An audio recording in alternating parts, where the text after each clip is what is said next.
Last episode में हमने देखा था कि जिनोल एसिल से पूछता है कि वो डीमन रियल्म में क्या करती थी। एसिल बताती कि वो वहाँ जंग की तैयारी कर रहे थे। आगे जिनो पूछता है कि किस प्रकार की जंग। एसिल बताती है हम एक ऐसे दुश्मन के खिलाफ जंग की तैयारी कर रहे थे जिसके लिए पूरे डीमन सेना की जरूरत थी। ये सुन के जिनो हैरान हो जाता है। तभी एसिल अचानक से जितनी मुझे इजाजत थी मैंने उससे ज्यादा ही बोल दिया है, ये बातचीत अब यहाँ खत्म हो जाती है, ऐसा बार बार बोलने लगती है। जिनो समझ जाता है कि ये क्या हो रहा है। वो मन में कहता है कि ये सेम फिर से हो रहा है जैसा बरुका के साथ हुआ था जब मैंने उससे सवाल पूछा था। सिस्टम फोर्सफुली ऑपरेशन को बंद कर रहा है। इसका मतलब ये था कि इसके साथ की बातचीत में कुछ न कुछ तो क्लू था। Levelling up, instant dungeon, quest, mission, rewards, penalties and job changes, ये सारी चीजें किसी न किसी गेम के इन्वायरमेंट की तरह है। तो इसे मानने में भी कोई दिक्कत नहीं है कि ये मॉन्स्टर भी इनका कोई एलिमेंट है। आगे जिनो एसिल से पूछता है कि तुम किस पावरफुल एनिमी के साथ लड़ने की तैयारी कर रहे थे, लेकिन एसिल को अचानक से चक्कर आने लगता है और वो गिरने लगती है। लेकिन जिनो उसे पकड़ लेता है और वो मन में कह रहा होता है सिस्टम ने इस पे काफी तेजी से रिएक्ट किया जब मैंने इसे एनिमी के बारे में पूछा। इस सिस्टम की पावर अलग ही दुनिया की है। इस सिस्टम का मुझ पे या इस पूरी दुनिया पे प्रभाव पड़ रहा है। इसका मतलब ये है कि ये डीमन जिससे बैटल करने वाले थे शायद उनके पास इन सब का जवाब होगा। आगे हमें जापान के आइलैंड में एंट ने जो तबाही मचाई थी उसको दिखाते। वहाँ पे एक हंटर आ जाता है। वो कहता है आखिर ये चीज क्या है। ये सीधा हीलर के पास जा रही है। सबसे पहले उसने हमारे ई रैंक के हंटर पे अटैक किया। जैसे ही हमारे नंबर कम हो गए अब ये हमारे हीलर पे हमला करने जा रही है ताकि हमारी सेना कमजोर हो जाए। अब ये बैटल जितनी देर तक चलेगा उतना ही हमें डिसएडवांटेज होगा। या ये कोई ऐसा बीस्ट है जिसके पास इंटेलिजेंस भी है। आगे हमें एक कार को दिखा दे जिसके अंदर एक कैमरा लगा होता है। जिनचुल इसी कैमरे की फुटेज सारे एसोसिएशन के मेंबर को दिखा रहा होता है। आगे वो सारे मेंबर से कहता है ये एंट अभी अभी देखी गई थी जिसे हराने के लिए पूरा एक दिन लग गया। ये सबसे पहले उधर के आइलैंड के आसपास के एक छोटे से आइलैंड में पाई गई थी। उस आइलैंड को खत्म कर दिया गया था। वो वहाँ से ट्रैवल करके इस आइलैंड में हंट करने आ गई। ये तो अच्छी बात है कि हमारे हंटर ने तुरंत इमरजेंसी कॉल को रिस्पॉन्ड किया। अभी उसे सक्सेसफुली मार दिया गया है। लेकिन जंग के मैदान में 4 ई रैंक, एक डी रैंक का हीलर और एक सी रैंक का लीडर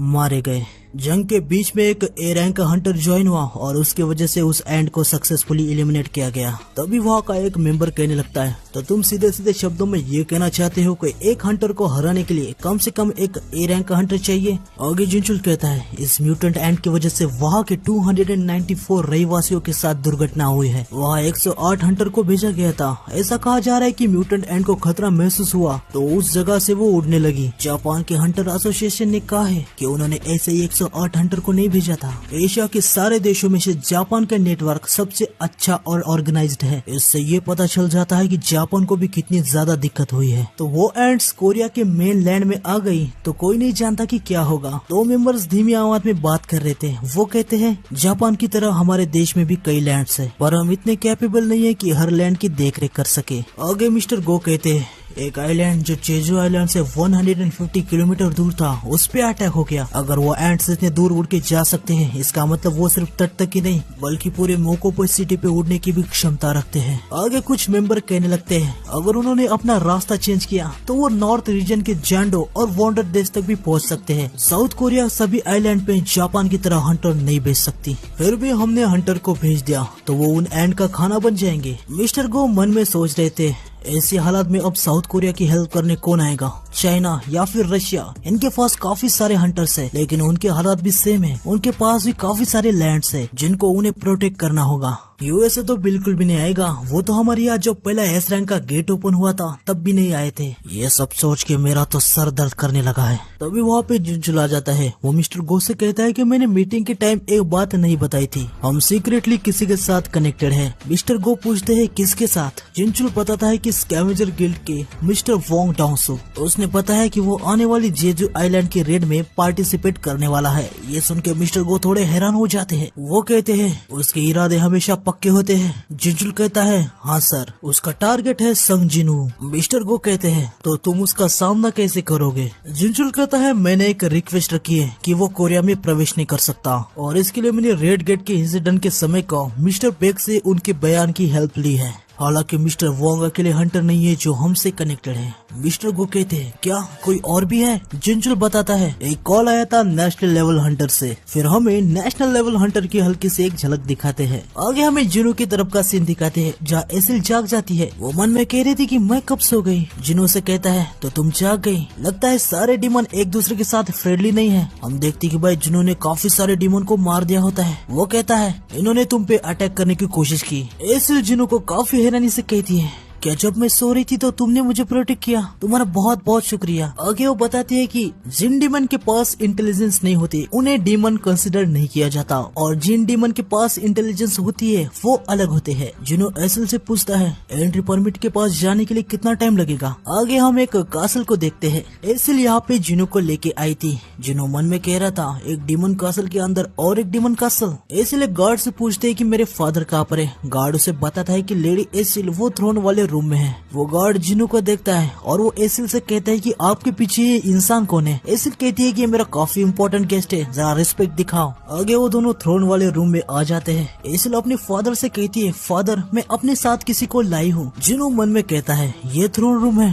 अगर मैं अपने तरीके से ऐसी जगह पे फाइट करता तो मैं ऐसी जगह पे किसी बॉस से लड़ता। एसिल के पापा जिनो को देख के काफी ज्यादा शॉक हो जाते हैं। वो एसिल से कहते हैं एसिल ये तुमने क्या किया? तुम्हारे पीछे ये इंसान कौन है? वो बताती है ये मेरा गेस्ट है फादर। उसके पापा उस पे चिल्लाते हुए कहते हैं ये तुम्हारा कैसा गेस्ट है जो अपने साथ इतने सारे सोल्जर के साथ आया है? एसिल ये सुन के काफी ज्यादा शॉक हो जाती है। उसके पापा आगे कहते हैं क्या तुम उनको देख नहीं पा रही? उसके पीछे डार्कनेस में कितने तादाद में सोल्जर्स है। ये सब सुन के जिनो मन में कह रहा होता है लगता है उनके पास काफी ज्यादा शार्प सेंसेस है। आगे वो जिनो को अपने सोल्जर से घेर लेता है। वो जिनो से कहता है तुम्हारी हिम्मत कैसी हुई मेरे घर में अपने सोल्जर्स लाने की? जिनो कहता है मैंने एसिल से वादा किया है अगर वो मुझे एंट्री परमिट लाके देगी तो मैं इस जगह से चला जाऊंगा। ये सुन के एसिल के पापा काफी ज्यादा हैरान हो जाते हैं। वो मन में कहते हैं तो ये वही है जिसने सारे डीमंस को इतनी स्पीड से मार दिया है और कासल के फ्लोर को क्लियर किया है। वैसे तो हम नोबल है और हमारा क्लान काफी लो है। हम 20th पोजीशन पे है जो हमें सबसे वीक क्लान बनाता है। इसने मेटस और उल्कॉन को भी हराया है। इसके सामने खड़ा होने का हमारा कोई चांस नहीं है।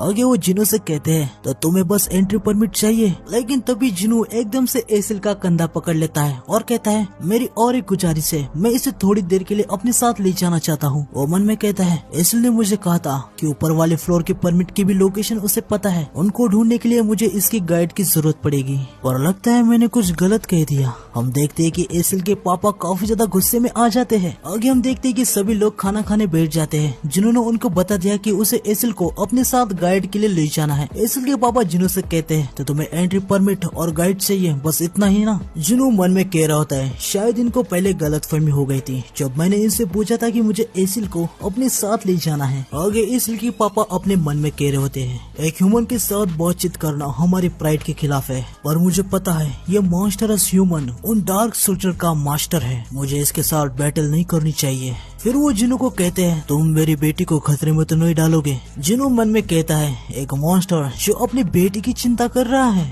जिनो से कहता है मैं वादा करता हूँ उसे कोई भी खतरा नहीं होगा। फिर एसिल के फादर जिनो को एंट्री परमिट दे देते हैं जिससे जिनो अब ऊपर के फ्लोर में भी जा सकता है। वो एसिल से कहता है क्या हम अभी निकल सकते हैं? एसिल भी कहती है ठीक है। तभी सिस्टम का जिनो के लिए एक मैसेज आता है कि एक डीमन नोबल उसके पार्टी में ज्वाइन होना चाहती है। जिनो मन में कहता है एक पार्टी सिस्टम, हमें इसके बारे में और थोड़ी इन्फॉर्मेशन दी जाती है। पार्टी मेंबर्स दूसरे फ्लोर में जाने के लिए डेविएशन सर्कल को यूज कर सकते हैं। साथ ही बैटल में जितने ज्यादा मेंबर्स अपना जितना ज्यादा योगदान देंगे उसके हिसाब से उन्हें एक्सपीरियंस पॉइंट भी मिलेंगे। जिनो को ये सारी बातें समझ में आ जाती है। वो एसिल को खतरे में बिल्कुल भी नहीं डाल सकता था, इसलिए वो एसिल से कहता है अगर हम किसी भी बैटल में फंस जाएंगे तो तुम बैटल में आने की सोचना तक नहीं, मैं खुद सब कुछ देख लूंगा। ये सुन के एसिल ब्लश करने लगती है और ओके कहती है। आगे वो डेविएशन सर्कल से ऊपर वाले फ्लोर पे आ जाते हैं। जिनो एसिल से पूछता है तुम्हारे हॉर्स के बिना तुम ठीक हो? एसिल बताती है सिर्फ पार्टी मेंबर को ही दूसरे फ्लोर पे जाने की इजाजत है, तो मैं अपना हॉर्स अपने साथ नहीं ला सकती। तभी एसिल अपना बैग खोलती है और उसके अंदर से जिनो को एक शराब की बोतल देती है। आगे वो कहती है कि गर्ल्स क्लान के चीफ को ये शराब काफी ज्यादा पसंद है, मेरे फादर ने हर क्लान के लिए एक न एक गिफ्ट की तैयारी करके रखी है। जिनो उसे कहता है पर क्यों, इसकी क्या जरूरत है? एसिल कहती है अगर आप इसे अपने साथ लेके उनके पास जाएंगे तो आप उनसे आसानी से बातचीत कर सकते सकते हैं। जुनू कहता है बातचीत, क्या तुम लोगों के गर्ल्स क्लान के साथ संबंध अच्छे थे? एसिल कहती है कि नहीं, पहले डीमन रियल्म में पद के लिए नोबेल के बीच हमेशा विवाद होता रहता था, पर मैं आपको इतना जरूर यकीन दिला सकती हूँ कि गर्ल्स क्लान कम से कम समझदार है। जुनू कहता है सुन के अच्छा लगा, लेकिन तुम यही रुकना, मैं ज्यादा टाइम नहीं लगाऊंगा। जुनू अपनी शैडोज को समन करता है और कुछ ही मिनट के बाद गर्ल्स क्लान से आग की लपटें और चिल्लाने की आवाज आने लगती है। आगे हमें हंटर एसोसिएशन में दिखाते हैं, जहाँ नेशनल लेवल हंटर जिनचुल और मिस्टर गोसेक कहता है आपकी इंग्लिश तो काफी अच्छी है, लेकिन फिर भी मुझे नहीं लगता कि मैं आपको अच्छे से समझ पाऊंगा। क्या आपको सच में नहीं पता साउथ कोरिया का 10th एस रैंक हंटर संग जुनू कहाँ पर है? जिनचुल उसे कहता है उसे पकड़ना काफी मुश्किल है, हमारी सर्विलियंस टीम उसे ढूंढ रही है। नेशनल लेवल हंटर कहता है तुम जो कह रहे हो मैं उस पे विश्वास कैसे करूं? जिनचुल उनसे कहता है साउथ कोरिया के हंटर एसोसिएशन इतनी भी नादान नहीं है कि वो एक नेशनल लेवल के हंटर को झूठ बोले। ये सुन के नेशनल लेवल का हंटर कहता है ये बात भी ठीक है। आगे वो मिस्टर गोसेक कहते हैं मैंने सुना मेरे आदमी डोंगसू ने कोरिया में कुछ लफड़ा कर दिया था, वैसे वो एक एस रैंक का हंटर है तो हम भी उससे कुछ नहीं कह सकते कि वो क्या करे या क्या ना करे। ये सुन के मिस्टर गो अपने मन में कह रहे होते हैं इसने उससे अपना आदमी क्यों कहा? वो तो ऐसे कह रहा है जैसे वोंग डोंगसू एक अब अमेरिकन हंटर है। आगे नेशनल लेवल हंटर कहता है संग जुनू की बात को छोड़ो, पर मैं यहाँ पर एक और भी बात पूछने आया था कि साउथ कोरिया के हंटर एसोसिएशन ने वोंग डोंगसू को देश के अंदर आने से मना कर दिया है। मुझे लगा ही था कि आप लोग इतना आगे जाओगे और ये सब करोगे। मिस्टर गो कहते हैं कि हाँ तुम सही कह रहे हो। फिर वो दोनों शेक हैंड करते हैं। नेशनल लेवल हंटर कहता है तो अभी हमारे पास कहने के लिए कुछ भी नहीं है, अगर फ्यूचर में मुझे कुछ चाहिए होगा तो मैं फिर से कॉल करूंगा। मिस्टर गो मन में कहते हैं इसके सामने तो मैं किसी बच्चे जैसा हूँ। आगे नेशनल लेवल हंटर उनसे कहता है कुछ दिनों से जेजू आइलैंड पे जो हो रहा है उसकी वजह से कोरिया में काफी दिक्कतें चल रही है, क्या मेरा यहाँ आना आपके लिए निराशाजनक रहा? मुझे माफ कर देना, जेजू आइलैंड की रेड में मुझे बिल्कुल भी इंटरेस्ट नहीं है और मैं काफी ज्यादा बिजी इंसान हूँ। हालांकि कहानी अलग होती अगर साउथ कोरिया के पास इतना पैसा हो जो मुझे हायर कर सके। मुझे अभी जाना चाहिए, मुझे अपना प्लेन भी पकड़ना है। जिनचुल उनसे पूछता है अगर आपको कोई परेशानी नहीं है तो क्या हम आपके साथ कोई सर्विलेंस एजेंट टीम का कोई हंटर भेजे? नेशनल लेवल हंटर कहता है इसकी कोई भी जरूरत नहीं है, और हाँ जो भी बातचीत यहाँ पे हुई ना वो यही तक रहनी चाहिए। और नेशनल हंटर वहाँ से चला जाता है। आगे मिस्टर गो जिनचुल से कहते हैं मिस्टर वो तुम्हें क्या लगता है मेरा ये सोचना जो ये हमारी रेड में हेल्प करेगा ये बस एक नादानी थी? जिनचुल उन्हें कहता है मिस्टर गो चिंता करने की कोई भी जरूरत नहीं है, जापान के हंटर्स हमारे साथ काम करने के लिए तैयार है। जापान के सबसे बड़े गिल्ड के हंटर आज हमसे मिलने के लिए आने वाले हैं। आगे हमें जुनू को दिखाते हैं जिसने गर्ल्स क्लान को खत्म कर दिया था। उसको काफी ज्यादा एक्सपीरियंस पॉइंट भी मिल जाती है, उसकी वजह से उसका लेवल 87 हो गया है। जुनू कहता है यहाँ के ओपोनेंट काफी ज्यादा हाई लेवल के हैं, इसलिए मुझे काफी सारी एक्सपीरियंस पॉइंट मिल रहे हैं। आगे हम देखते हैं कि इग्रिस का लेवल मैक्स हो चुका है। सिस्टम एक मैसेज देता है जिसपे वो कहता है तुम्हारे सोल्जर का रैंक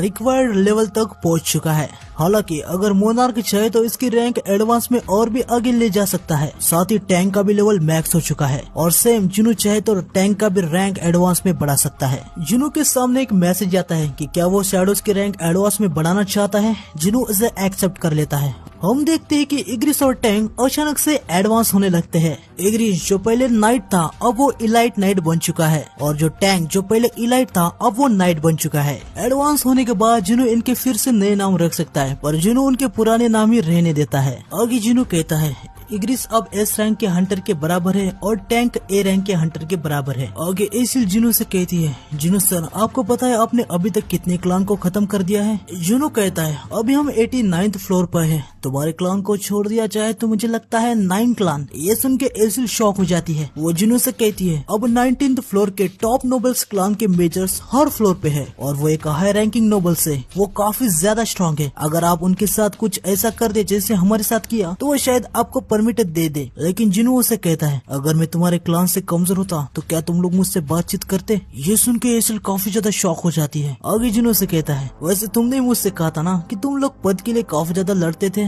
मैं रेडिश क्लान को नंबर 1 बना दूंगा। ये सुन के एसिल कहती है क्लान का नाम रेडेरू है। वैसे जुनो सर आपने मेरे क्लान को क्यों छोड़ दिया? जुनो कहता है क्योंकि मैं तुम्हें पसंद करने लगा हूँ। ये सुन के एसिल काफी ज्यादा शॉक हो जाती है। जुनो मन में कहता है ये मुझे जिन्हों की याद दिलाती है। क्या मैं एक अकेला ऐसा बंदा हूँ जो बेवकूफों के साथ मिलजुल के रहता है? आगे जुनो 19 फ्लोर्स पे आ जाता है और वो कहता है जैसा एसिल ने कहा था इस फ्लोर के डिमंस काफी ज्यादा हाई लेवल के हैं। यहाँ के कासल को और भी ज्यादा मॉन्स्टर्स गार्ड कर रहे हैं। साथ ही वो नीचे के फ्लोर के मॉन्स्टर से बहुत ही ज्यादा हाई रैंक के हैं। मैंने अपने इंटेलिजेंस स्टेट को भी बढ़ाया है लेकिन बहुत ही ज्यादा माना कम हो रहा है क्योंकि मेरे शैडो सोल्जर लगातार डिस्ट्रॉय और रीजनरेट हो रहे हैं। आगे में जिन्हों को सीजन 97 फ्लोर पे दिखाते हैं। वो कहता है ऐसा नहीं है कि मैं किसी लक से 19 फ्लोर से यहाँ तक आया हूँ। हम देखते हैं कि जुनो का लेवल अब 90 हो चुका है।